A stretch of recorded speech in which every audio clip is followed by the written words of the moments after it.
The aim of this morning is for all of us to journey together. So let's welcome Ben as he comes. Ben, God bless you. Thanks for being here today. Thank you. Thank you so much, Pastor Brian. So skepticism or faith, which is reasonable? Well, Sir Anthony Flew, one of the world's most foremost academic atheists of the 20th century, once wrote the following parable. It was a rendition of John Wisdom's somewhat well-known short story, and that parable was something that kind of encapsulated the skeptical point of view. And so I thought I'd lead with that this morning. Perhaps the words of Sir Anthony Flew could help our skeptical friends to feel just a little bit more welcome. The parable reads as follows. Once upon a time, two explorers came upon a clearing in the jungle. And in the clearing were growing many flowers and many weeds. The one explorer says, "Some gardener must tend this plot." So they pitched their tents and they set a watch. But no gardener is ever seen. But perhaps he's an invisible gardener, the one explorer says. So they put a barbed wire fence. They electrified it. They patrolled it. They put bloodhounds. But no shrieks ever suggest that some intruder has received a shock. No movements of the wire ever betray an invisible climber. The bloodhounds never give cry. And yet still the believer is not convinced. But there is a gardener, the believer says, invisible, intangible, insensible to electric shocks. A gardener that has no scent, that makes no sound. A gardener who comes secretly to look after the garden which he loves. But at last the skeptic despairs. But what remains of your original assertion, he says?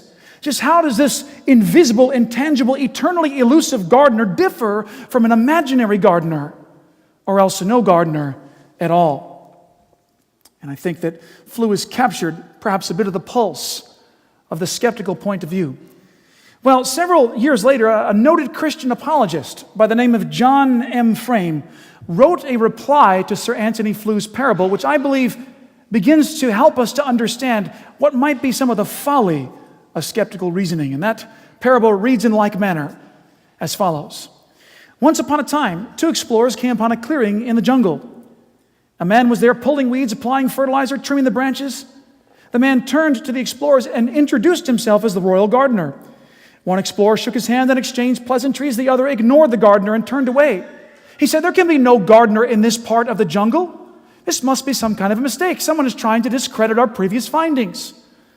So the two pitched camp. Every day the gardener arrives and tends the plot. Very soon the plot is bursting with perfectly arranged blooms. He's only doing this to fool us into thinking that this is a royal garden, the skeptic says. But then one day the gardener takes them to a royal palace. He introduces them to a score of royal officials who all verified the gardener's royal status. But the skeptic, as a last resort, says, "Our senses are deceiving us. There is no gardener, no blooms, no palace, no officials. It's all just a hoax." But at last the believer despairs. "But what remains of your original assertion?" he says. "Just how does this mirage, as you call it, differ from a real gardener?" Well, friends and brethren, skeptics and Christians, I think it is safe to say that we are living in a day and age that is fraught with skepticism and disbelief. It's a time very similar perhaps to the days of Jesus Christ. Perhaps you can imagine just seeing it for yourself. Just pause for a moment to ponder the sight. Just picture the thick clouds of dust as they slowly rise into the air. View the people shuffling impatiently about. Watch the crowds as they press closer in to see him. "What are these wonderful signs?" they said. "Surely this man is a fraud." And so it was that the Jewish people dismissed the man called Christ. More than that, they killed him by nailing him to a cross. Similarly, today the situation is very much the same. How can anyone believe in the claims of the gospel, many wonder? And so a skeptical, doubting, disbelieving world carelessly dismisses Jesus Christ as being, quote, just another teacher. But now, is this altogether wise? Well, recently I was sitting at a table waiting for my vehicle's oil to be changed at a local regional Toyota dealership. The vehicle being worked on had previously belonged to my grandfather. Sadly, Grandpa passed away late last year. Well, as I sat there waiting, I glanced at a nearby television screen. My eye caught sight of a slogan for a national cable outlet. The name of the network was the Science Channel, and emblazoned into the logo were the words, "Question everything." Question everything. You have to realize, as a non-skeptic, when I read that phrase, I couldn't help but chuckle inwardly. How quaint, I mused, and how so very predictable. Because here before me lay one of the most popular cultural watchwords of our time. Don't ever take anything at face value, we warn. Always be prepared to discover the hidden gimmick. And so it is that our society remains foolishly prone to a woefully misguided and grossly uncritical mindset. For we guard our skepticism, we cling to it resolutely, as though it were the only sure way for us to be kept from being tricked or somehow hoodwinked by myth or ideology. But now, is this really a fitting mindset? Can we hope to discover anything by means of such a fallow ethos? Is our skepticism truly the most effective way for us to decide whether something is ultimately true or false? Well, it would seem that the patrons of the Science Channel would have us say yes. They would prefer that we view doubt as the central means for settling anything as fact. But you know, a closer look at this pan-popular mindset just might cause you to think very differently about this fashionable point of view. And so therefore, friends, let's take a few moments this morning to gaze into the true face of skepticism. And let's see what we might find ourselves learning as we journey together towards the truth. And so the first thing I want to start out by merely asserting here this morning is that skepticism by design is a poorly conceived system. Now, I say this not just simply as a Christian, but because leading thinkers of centuries ago recognized that this was true. For from its very beginnings, prominent Greek philosophers of ancient times, men like Aristotle, understood that skepticism was really nothing more than a never-ending gauntlet of question after question after question after question after question, which never yield any conclusive certainties. Anybody try to raise a 2-year-old? Why? Because the central premise of all skeptical inquiry is the suspension of belief apart from or in the face of independently verifiable truth, independently verifiable proof. Now, at first glance, of course, we can all admit that this kind of reasoning seems perfectly sound, doesn't it? Especially on paper, it looks fair, it looks altogether justifiable. The problem I have discovered, however, is that when we take skepticism and we bring it outside of the rather two-dimensional world of lecture halls and dusty classrooms, and we bring it out into the very three-dimensional world of normal, everyday human life, we begin to notice something strange. We begin to notice the truth of the very old statement that not everything that looks good on paper actually works in real life. Consider the following illustration. In grade school, most of us were taught the subject of geometry. And in our geometry classes, we were taught to measure our triangles. And in those days, we were told that the sum total of the interior angles of a triangle would always add up to 180 degrees. So if you dust off your old memories from your school days, you'll probably remember that your teacher taught you that. Now, at the time, we were told that this was universally true, that it really didn't matter what type of a triangle we were measuring. So therefore, whether acute, equilateral, isosceles, it didn't matter because the answers would always be the same. All triangles always add up to 180 degrees, right? But did this statement actually turn out to be correct? Well, to our surprise, some of us later discovered the answer was no. All triangles do not add up to 180 degrees. And so how did we come to our rather startling conclusion? Well, in answer, let's imagine that we own a large piece of farmland. For the sake of argument, our farmland is about 100 acres in size. Now let's imagine that I get out my hefty tractor, assuming I own one, and I mow a large triangle into our farmland. The size of my triangle covers about the span of a mile. Now, assuming I've steered my tractor correctly, which, by the way, would be a miracle on the level of the raising of Lazarus, but assuming I've steered my tractor properly, what will the sum total of the interior angles of my triangle be? Well, if we're going to answer that question, we're going to have to remeasure my triangle, aren't we? We're going to have to rigorously recalculate my original work. And so we'll do this by logging on to Google Earth. It's a website that uses a signal to control a satellite in space. Very interesting. So we'll use that satellite to snap a photograph, a picture of my triangle from the vantage point of space. And we'll do this so that we can make certain that my triangle indeed adds up to 180 degrees. And as we do, wouldn't you know it, everything seems to check up. All things appear to be as they should. And so for the moment, it looks like we have conducted our experiment flawlessly. Case closed. But then something strange happens. We stumble upon an anomaly in our experiment. As we send a friend out into the field to remeasure my triangle from the ground, to our surprise, we discover that actually the interior angles of my triangle are 90 degrees each. If you can imagine such a thing. Which would make the sum total 270 degrees and not 180. And so with these two very different answers in hand, we begin to question, what is the reason for this? I mean, what precisely is it about my triangle that makes it so different from other triangles? Or what exactly have we encountered? Well, you see, the answer is that we've encountered the curvature of the earth. You see, the curvature of the earth has reshaped my triangle. So even though it measured up properly when viewed from space, once we measured it from the ground, our original thesis was falsified. And so therefore, we thus properly conclude all triangles do not add up to 180 degrees. Why? Because not everything that looks good on paper actually works in real life. Or in 3 dimensions, in this case. And so then what about skepticism? Well, skepticism basically holds that we prove anything to be true based upon a process of independent verification. So you see, the skeptic's thesis in all cases is X is true because Y is the proof. X is true because Y is the proof. It's a bit like saying Isaac Newton was right because the apple was the proof. Very simple illustration, but you get the picture. What goes up must come down. Now, from the surface, our approach seems to be correct, right? It seems like we've got a solid means for proving anything as true. But then we do what we did in the previous case. We take our skepticism and we venture out into the real world. And as we do, we begin to notice the same thing. We challenge it with true 3-dimensional thinking. And we notice that our original proposition for skepticism begins to fall apart. Why? Well, once again, we illustrate by means of a simple mathematical analogy. And in so doing, we take our thesis and we subject it to what is called an internal critique. An internal critique. By the way, those are the 2 words that you never want to hear when you're working quality control on Black Friday. So we subject our thesis to an internal critique. And as we do, we notice that the key foundational premise to all skeptical inquiry utterly implodes under trial. And so therefore, once again, for the sake of argument, let's imagine that we have a set of 5 mathematical elements. 5 mathematical elements. Now these elements are labeled T, M, E, Z, R, respectively. T, M, E, Z, R. Okay?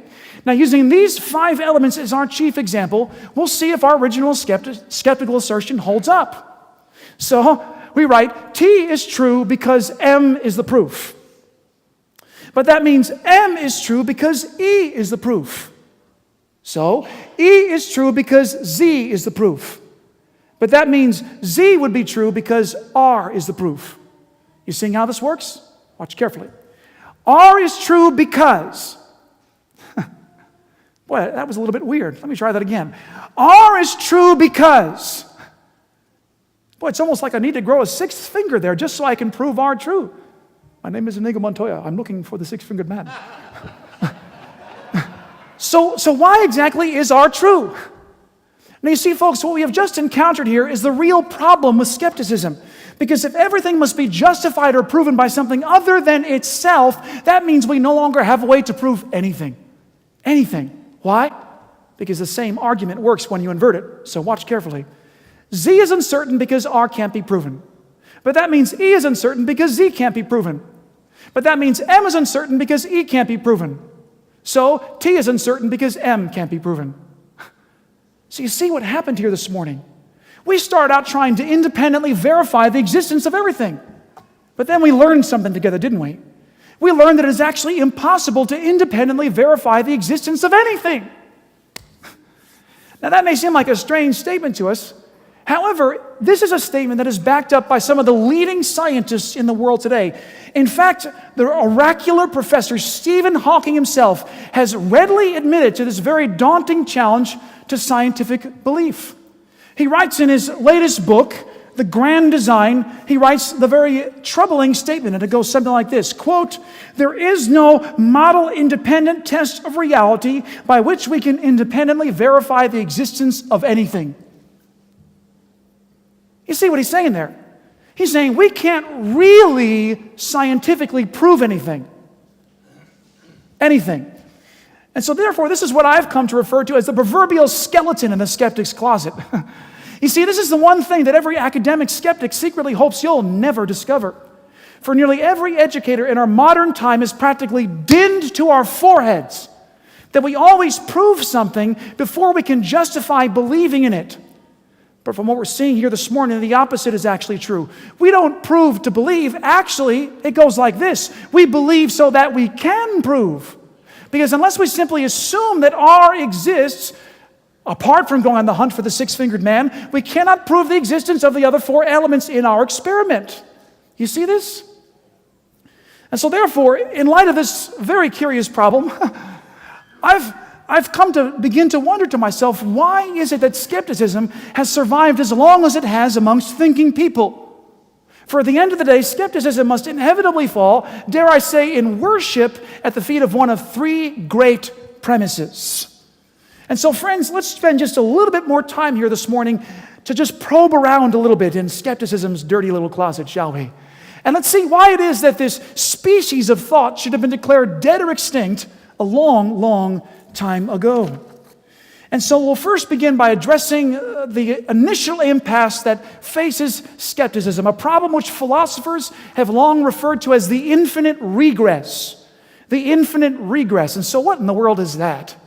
Well, essentially, this is a problem which naturally arises due to the skeptic's unusual demand that the person of faith furnish independently verifiable proof of God's existence. About this, noted atheist lecturer Richard Dawkins furiously penned his signature piece.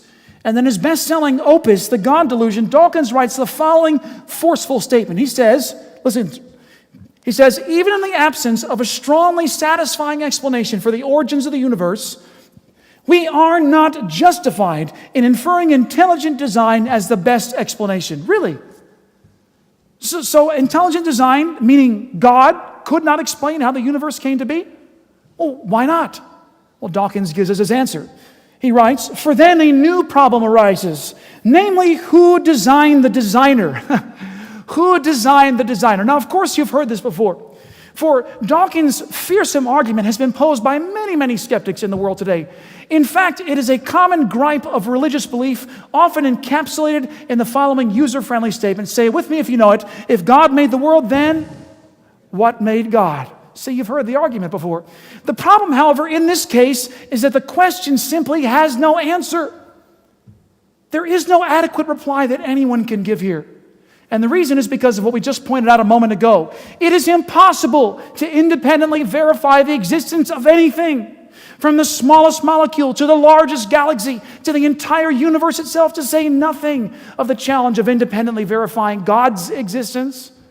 And so therefore we're left wondering, why make such a demand?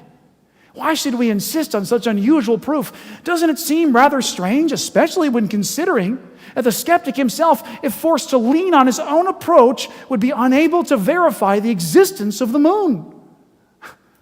It's kind of a bit funny. Well, some time ago, I was faced with this question squarely. I was sitting in a sauna at a gym with three younger men that were seated around me. I'd begun to engage them in gospel discourse when suddenly I sensed that they wanted to shut the conversation down. And so, anticipating their move, I just burst in stoutly. I wanted them to see the error of their thinking. And so I led with a question aimed at meeting their challenge, hoping and praying to grasp their attention. I said to them, hey, hold on a second. Don't be so fast and don't be so hasty. Because I think that you'll find that your questions and your objections really aren't as clever as you think. Because you say to me, if God made the world, then what made God? But by the same respect, couldn't I just ask you the same question? If someone made the God who made the world, then who made that someone? Well, my question just kind of hovered in their minds for a brief moment. I could see that I had momentarily captured their attention. And so I wasted little time in continuing to frame my point. I led them to see the error of their thinking. I said, but if someone made the God who made the world and that someone has a maker, could it be that that maker also had a creator, a fourth God, if you will, who existed before the third? Well, at this point, their ears were kind of perking up. I could see I really had their attention now. And so I therefore properly concluded my argument. I said, you see, that's the problem with your reasoning. If everything, including God, has a maker, then it would take an infinite number of gods just to create our world. An infinite number of gods. And so, friends and brethren, this right here is the mystery of the infinite regress. And it is a problem which poses insurmountable difficulties for the skeptic. Because if it is indeed necessary to independently verify the existence of everything, then proofs must be furnished for everything without limitation. But you know what that would mean? There would be no end to the incessant downfall of torrential questions. Instead, our questions would just simply continue forever, world without end. Now pause for a moment to picture the trouble this would cause us. Let's say that I asked you about a car driving down a freeway, and I said to you, how fast do you think that car is traveling? How would you answer me? Well, you'd probably answer me by simply telling me the speed of the vehicle. You'd get out a radar gun and tell me how fast the car is going. But what if to your answer I said, no, that's not good enough. You've got to prove to me that radar gun was working properly. How would you answer me then if I made that a never-ending rule? Well, in that case, you could never answer me by simply telling me the speed of the vehicle, because if everything must be proven, then your answer proves jack. Instead, your answer must now be tested in order to show that your first answer was correct. And so our questions would continue forever. And in fact, that is the very story of the history of science. But let's push the illustration a little bit further. Let's say that I asked you to tell me why the car was driving so fast. How would you answer me then? Well, in that respect, you could never answer by simply telling me the speed of the vehicle, because if you just simply say, well, the man was late for work, does that prove the point? No. Now we've got to say why the man was late for work. And this would lead to another question, followed by another question, followed by more questions and more questions, until we found ourselves discussing the man's parentage. Eventually, given enough time, our conversation would move us further and further backward in time until we found ourselves standing at the dawn of the universe. Now you see, ladies and gentlemen, this is the precise instant in which all becomes obscured. Because what happens if we are unable to say what precisely precipitated the dawn of the universe? In that case, any ability to answer any of our questions becomes a total and complete wash. Because unless we simply abandon our search for skeptical proof, we will be unable to say how fast the car was driving. Nor in the other case would we even be able to say why the driver was driving so fast. And with the loss of our ability to answer that one why question would go the loss of our ability to answer all our why questions. Why am I here? What is my purpose? Why is there such pain in the world? Why is there such pain in my heart? And where am I going when I die? And so with this very puzzling constellation of issues, where does the skeptic turn next? The answer is that he must now face the failure of his argument. Hence, the second problem for skeptical people is the unavoidable charge of circular reasoning. And once again, the problem here is very, very easy to understand, because you'll notice the one thing the skeptic never seems to question is his own skepticism. He is therefore every bit as illogical or, quote, irrational as the Christian he accuses. For in the same way that the Christian refuses to question his faith, so also the skeptic refuses to question his skepticism. But that must mean that he believes his approach is correct, which naturally begs the question, is it correct? Well, recently I was spending an evening at home. I'm not done with this car yet. I was spending an evening at home. I was watching my 2-year-old child while my wife was dining out. My toddler son, Aaron, was bent into getting some mischief. He was breaking some of our household rules, and so I said to him, Aaron, don't run your car's wheels along our painted walls. Keep your car's wheels on the floor. However, my son just simply tilted his head back on his shoulders, and he said to me with an insistent pout in his face, he said, Daddy, why? Well, gathering my thoughts, I looked down into his face. I had known for some time that this day was coming. This is the very first time I'd ever seen him do this. And so I kind of furrowed my brow to show him I was serious. You ever try to do that with a child? It's very difficult. But I tried to show him I was serious. I said, because Daddy said so. That's why, Aaron. However, my son simply refused to comply. He simply would not accept my authority as a justifiable reason for his obedience. He said, it seemed he was looking for some kind of independently verifiable proof, something other than his father, to show why he should be made to obey my commandment. And so therefore, he simply reposed his previous question. He looked up at me with greater insistence in his voice. He said, Daddy, why? Well, at this point, I began to grow a little bit flustered. I began to see that this was a sort of a subtle affront to my parental authority. And so I sought the approach of instilling paternal fear. I got down on his level and I said to him, because Daddy doesn't want to have to repaint his walls tonight. That's why, Aaron. Don't ask me why. However, and I know you knew this was coming, my plan totally backfired on me. For it seemed that my son began to realize that his approach to challenging my authority was working. in his favor. And so therefore he simply looked at me, and with greater confidence than the last time, and with greater sort of a churlish tone to his voice, he said to me, "Daddy, why?" You see, friends and brethren, this is the very same game that the skeptic is playing. In the same way that the 2-year-old child implicitly knows that as long as he keeps asking why, he will win the argument, the skeptic knows exactly the same thing. He knows it. He knows that, he seems to know rather, whether unconsciously or consciously, that everything in the world, and in fact the entire known universe, will tremble and quake before his totalizing demand to furnish a single, independently verifiable proof. And so therefore, the skeptic's approach to seeking proof is really no more different than the toddler's approach to seeking proof. And if diapers and politicians should be changed for the same reason, what about our arguments? It's because the toddler asks why, because he knows that his argument is rigged. So also the skeptic asks why, because he knows that his argument is rigged. He seems to realize that it safeguards his ignorance from ever being challenged, for it prevents his beliefs from ever evaporating in the light of clear, evidential truth. Clear, evidential truth. And so then, hear then the verdict of God the Almighty. It was spoken to us by the mouth of Jesus. It's found in John's Gospel, the 3rd chapter, in the 19th verse, in case that matters to you. And Jesus says this, "Light has come into the world, but people loved darkness instead of light, because their deeds were evil." Does that hit home? Evil. Several months prior to my writing this message, I began to become just sort of really struck by this point.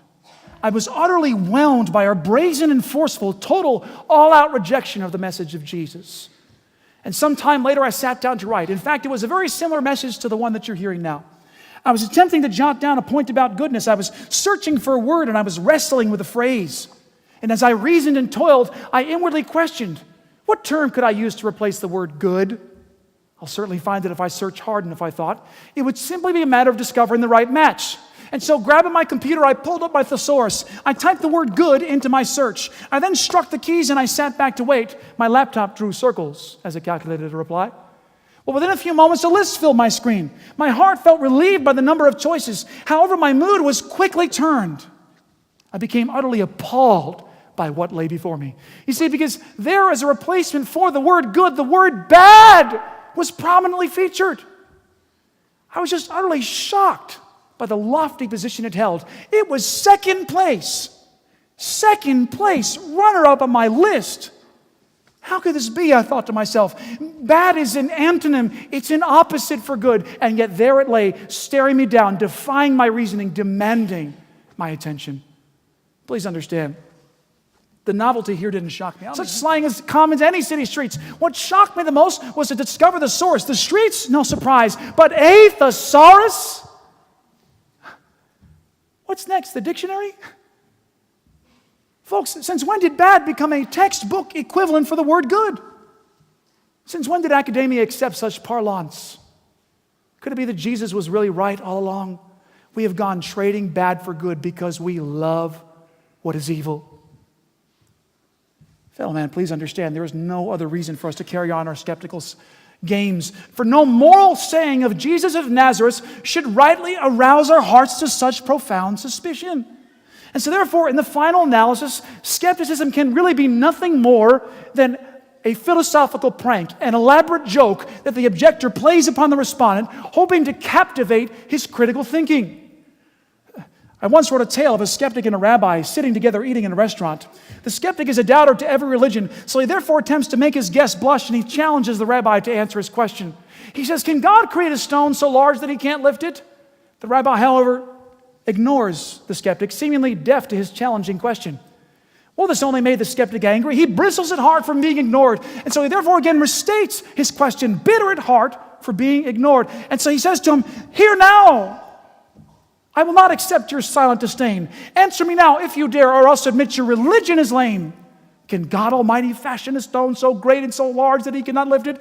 Surely you know, for you are wise, unless you now concede to impotence." The rabbi, however, again ignores the skeptic. Instead, he looks downward into his plate. He then takes his finger And he starts drawing in his food, wearing a curious look on his face. Such beardless foolery, the skeptic thinks. He clearly mocks me. This man is an imp. So the skeptic flouts and scoffs at the teacher, deriding the rabbi with pitiless contempt. He says, listen up, you doltish, dim-witted boob, or else admit you've been lied to and duped. Reason trumps fable, myth or religion. Surely you see that you have been beaten. I thus now repeat with taunting and spite, for I clearly see that I have won this fight. Can God Almighty fashion a stone so great and so large that he cannot lift it? Well, alas, the rabbi responds to the skeptic. He ceremoniously lifts his hand. He says, answer me first, and I'll answer you. Those are the terms by which I will stand. If today it is 0 degrees, Mr. Skeptic, and tomorrow will be twice as cold as it is today, then how cold will it be tomorrow, Mr. Skeptic? Well, the skeptic leans back into his plate. His chair, he begins to think to himself, wait a minute, what is this question? 0 degrees minus 0 degrees is 0 degrees. There is no answer to this question. So the skeptic sits forward. He says to the rabbi, I cannot answer you, Rabbi, for there is clearly something wrong with your question. To which the rabbi says, aha! The problem, however, with the skeptic's approach is that as soon as he has insisted on the rule of independently verifiable proof, he has already, in a manner of speaking, denied the existence of everything in question, including the universe. Now, that may seem like a very startling statement to some, but it is a statement which can be plainly backed up in the literature. For example, and this is just one example, and maybe I'll give several more here. This is an example from Professor Peter Atkins of Oxford University. He's a very famous atheist lecturer, and he once said in the context of a debate, I quote, I cannot prove anything. Everything there is could be the creation of an extraordinary entity that surpasses our understanding. But then again, it could be that the universe was created, listen, only a millisecond ago, with all our memories suddenly but falsely placed. Friends, if that's reason, show me faith. Professor Lawrence Krauss is also a renowned quantum physicist. In like manner, joins in this Dr. Seuss nonsense. He says, in a very similar debate, it certainly seems to me that the universe is necessary for my existence, but who knows? It could be that I could spontaneously pop into existence without a universe, and maybe I have. You see, this is the reason for my opening ensemble of stories. Sir Anthony Fleur's version of the parable of the two explorers shows how the skeptic makes the demand of independently verifiable proof is the only base for the existence of the divine gardener, while Frame's version of the parable shows why no proof of the gardener's existence is ever seen as valid, not even personal sensory experience. So in summation, in addition to the problem of the infinite regress, the skeptic further faces the unavoidable charge of circular reasoning. Because when asked to prove why his doubts should be justified, he cannot give a straight answer. Because if all things must be proven, then nothing can be proven, not even the basis for the skeptic's personal argument. So for this reason, the skeptic must provide something known to mathematicians as a tautological answer. In other words, he must admit that his skepticism is the reason for his skepticism, which is a bit like saying, I doubt because of my doubt. It would be like standing in a court of law and saying, Your Honor, my belief that further evidence exists is the proof that this case is inconclusive. But of course, the believer could just stand and say, Your Honor, I thought faith was invalid. So thus the second problem for skepticism is the simple fact that it is a flimsy, tottering, self-defeating system. For the theory becomes the proof of the argument, and without a proper footing, the entire argument implodes. And so therefore, for this reason, he must now turn and face the only remaining option. And that is our third premise for this morning. An agreed upon axiom. In other words, the skeptic must choose something that he will not question in order to prove anything is real. Otherwise, if he chooses not to do that, then he descends once again into the labyrinth of skepticism. But sadly, most skeptics typically shy away from such sublimity. They're constantly asking for proofs of God's existence. And so therefore, they remain uncertain of all things, not just of Christianity, but of science itself.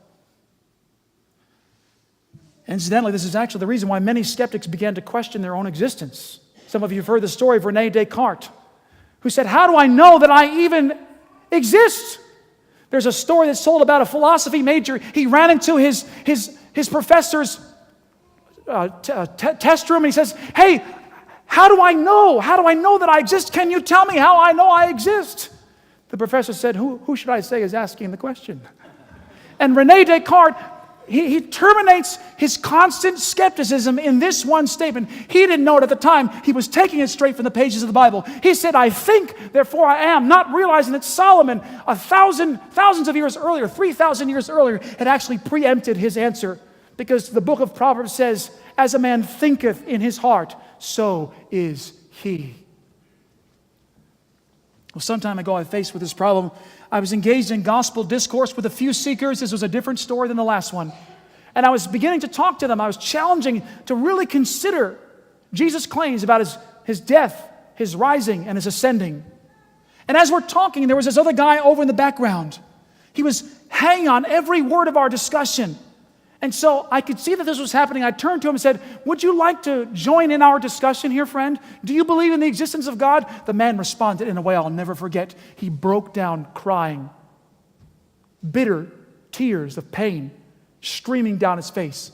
With choked sobs, he managed to pronounce his worldview. He said, "How do I know that anything is what I think it is? How can anyone know anything? How can we know whether there's a God? How can we know there's not a God? How can we know that there's a way? How can we know that there's something beyond the grave? How can we know anything? There's no answers." And he continued to bitterly weep.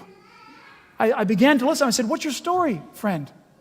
And he began to tell me his story. It was a very tragic one. He had a very good friend of his that had died recently. And the wife, he was survived by a wife and 3 children. And the wife, she was not a believer. She was just sort of absolutely deluged with this utter pain and anguish. She had nowhere to turn amidst all of her pain. And he was just writhing from all these sympathetic rings of anguish and pain inside himself. And so after explaining his story, he stood up. He began to wipe his eyes and he started to walk away from me. But I stood and I said, "Hold on a second, friend. Would you mind if I prayed for you for a moment?" I laid my hand on his shoulder. I said, "Jesus, come." And then the sobs just continued and then subsided as his life was touched by the one the scriptures call the man of sorrows. Friend, there is no other answer for the skeptic. If you're a skeptic this morning, I'm very glad that you've taken the adventurous step to actually be here and to actually talk about these things. But you know just as well as I do that there's no way to escape the internal sea of questions in here. There's no escape except for what Jesus offered you and me freely at the cross. And he cried out, "Father, forgive them, for they know not what they do." So then how can we end an occasion such as this? Well, rather than turning to the pages of the Bible, I thought I would read to you the words of a skeptic himself battling with the implications of Richard Dawkins' God delusion. He's a man by the name of Professor David Berlinski. He's one of the most famous mathematicians in the world today. And David Berlinski decided to write an answer to Richard Dawkins' book, The God Delusion, and he called it The Devil's Delusion.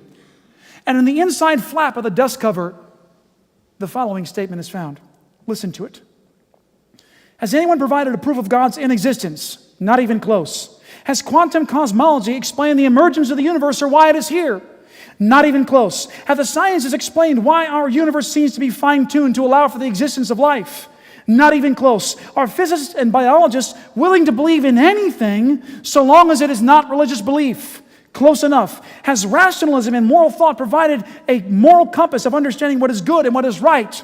Not close enough. Has secularism in the terrible 20th century been a force for good? Not even close to being close. Is there a narrow and oppressive orthodoxy of thought and opinion within the sciences? Close enough. Does anyone in the sciences or in their philosophy justify the claim that religious belief is somehow irrational? Not even in the ballpark. Is scientific atheism a frivolous discussion in intellectual contempt? Dead on.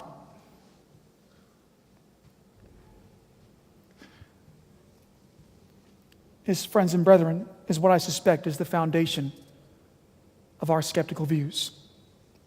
It really doesn't come down to anything rational at all, but rather it comes down to the age-old question of reconciling an almighty God and an all-loving God with the suffering of man. It is the age-old question of theodicy.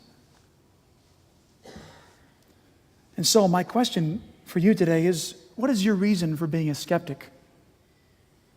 Is it because you've had some kind of painful encounter in your life that you cannot simply justify with a God who would love you? I don't know what your story is, but I'd like to share with you a little bit of mine. You see, because I didn't always run after God and live my life for Him. My run into faith was a windfall event. See, though I'd grown up in church, I'd given up on Jesus, I'd walked away to heaven's regret. The pain I felt as a result was unbearable. It totally crushed me. My life fell apart. My years just faded to a drunken haze as I sought to chemically smother my heart. And in all my wanderings, I saw no easement. I found no relief in my meaningless course. I came to loathe my very existence. Even the pleasures upon which I gorged, nothing brought peace. I encountered no rest, though I sought it with all the strength I could muster. The cries of my soul only grew all the louder. The pain overpowered me, pulling me under. And so there I lay, drowning in woes, tangled and torn, fallen and cursed. Private misfortune ate at my soul and ravaged my heart, inflaming my hurt. And so with nowhere to turn, I just called out to God.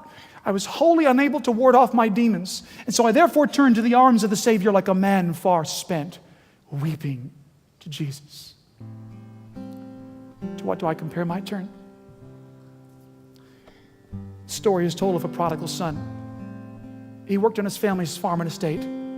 He served his father, tilling his land as partial owner of all he retained. And some time had passed when this young man began to long for a life of his own. So he asked the father to split the land and then give him the share of the labor he'd sown. And then off he went, spending his wealth, buying all that he thought that he lacked. Happiness, friends, and pleasure and goods were only the start of the things he amassed. All this went on for quite some time. The weeks turned to months, the months turned to years. It seemed his dreams were finally met in living his life as a pleasure seeker. A pleasure seeker. Well, within a short time, trouble ensued. Famine ate up the wealth of his store. No one could loan him the money they needed. The famine had spent them. All were now poor. His needs were great, but work was scarce. It seemed a job was nowhere to be found, until at long last he let himself out to humbly feeding pigs on a farm.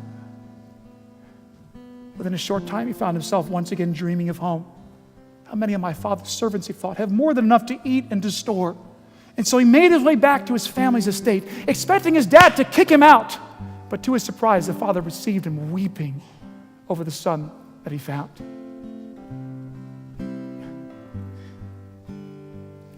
I close with one last story. There was a great Christian apologist named Ravi Zacharias. When he was a young theology student, he was invited to go overseas to preach to soldiers that were heading into battle in the Vietnam War. And he gave his message. He was about ready to get on the airplane, and there was this man that came running up to him with a tattered old piece of paper. It had seen much wear on the battlefield. He handed it, just shoved it into Ravi Zacharias' hand. And this preacher got on the airplane, and he never let that piece of paper leave his person. And what was written on that paper was a poem. And the poem reads as follows. Lord, I have never spoken to you, but now I want to say, how do you do? You see, God, they told me you didn't exist. And like a fool, I believed all this. Last night from a shell hole, I saw your sky. I figured right then and there that they had told me a lie. Had I taken the time to see the things you made, I'd have known that they weren't calling a spade a spade. I wonder if, God, if you'll take my hand. Somehow I feel that you understand. Funny I had to come to this hellish place before I could learn to see your face. I guess there's not much more to say, but I'm sure glad, God, that I met you today. I guess 0 hour will soon be here. I'm not afraid since I know that you're near. The signal. Oh, God, I have to go, but I like you lots and I want you to know. It looks like now that this will be a horrible fight. It seems that I may come to your house tonight. I wasn't friendly to you before. I wondered now, God, if you'd wait at your door. I'm crying, I'm shedding tears, I've got to go now, goodbye. Strange that since I met you, I'm not afraid to die. Look inside yourself today and seriously evaluate the belief system that you've come to cling to. I don't know where you come from, but the way I see it, there's really only two options for the skeptical person. If you're going to hold on to this argument of a regressive infinity, just constantly asking questions and questions. How do you know the Bible is true? How do you know that statement says? How do you know that's historically accurate? How do you know this? If you're going to hold on to that line of argument, you have to realize that it actually nullifies your ability to show that the universe exists. And so if that's the perspective you're going to take, you might as well deny your own existence. But if you believe that you exist, if you believe that personal sensory experience and all of your life is proof to you that you exist, then you have to ask yourself the question, why am I making this argument? Are you kind of like my son, Aaron, just wanting to shake his fist in his dad's face? There's nothing that I found in any of my personal searching that even comes close to what I have in my relationship with God. And so I sincerely hope that you will take this time. Just, Mike's got a song here to play. Maybe could you just play that song for us, Mike, and we'll let that close. My name is written on your hand. You called me your own. Called me your own. Now I'm yours, no earthly power could tear us apart, could tear us apart. I'm counting on your name, I'm counting on your name, I'm counting on your name to save me. I'm trusting you're the way, I'm trusting you're the way, trusting you're the way, my Savior.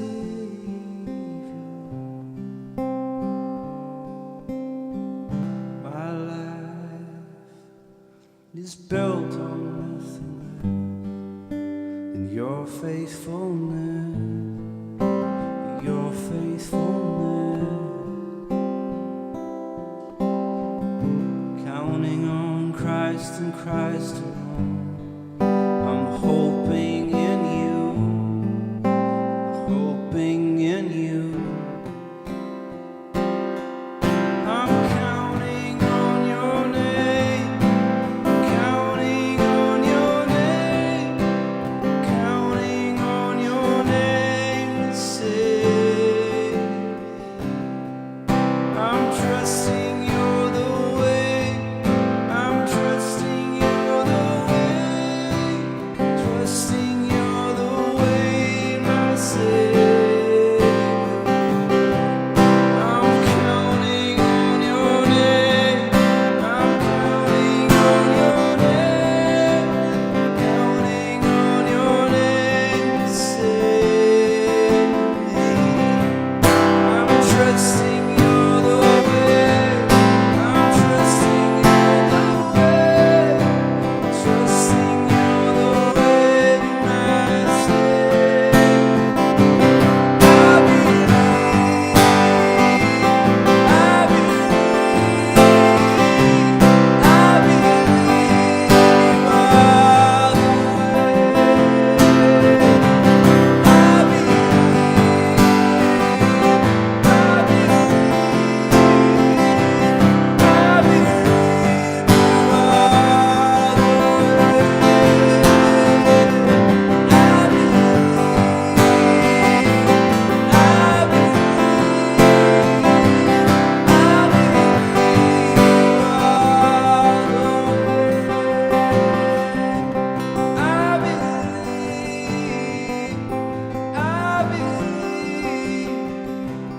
I believe you are the way. I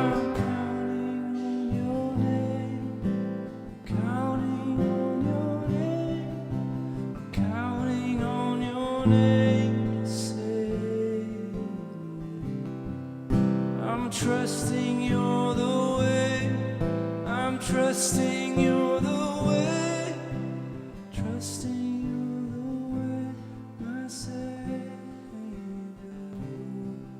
I believe.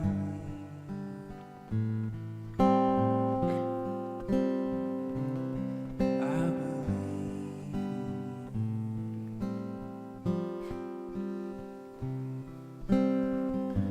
I just want to invite you, if you've never prayed ever to receive Jesus, or maybe you need to come back to Him in this moment. I just want to really count it as a privilege to just pray this simple prayer with you. It's been called throughout history as the sinner's prayer. Very simple response to the reality of what Jesus has shown to you and me at the cross. Just goes something like this: Father, I know that I'm a sinner, and I know that I need your grace, and I know I'm never going to live life without believing in something. And so I'm asking you now to come and save me, wash away all of my sins. And from this day forward, I commit my life to you, and I ask that you would be my forgiver and my leader, my Lord and my Savior, the one whom I look to for everything. I pray this now in the name of Jesus. May this be the start of a new beginning for me. In the name of Jesus. And then we just say amen. And it goes up to the Lord.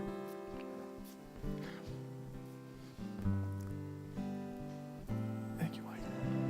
Trusting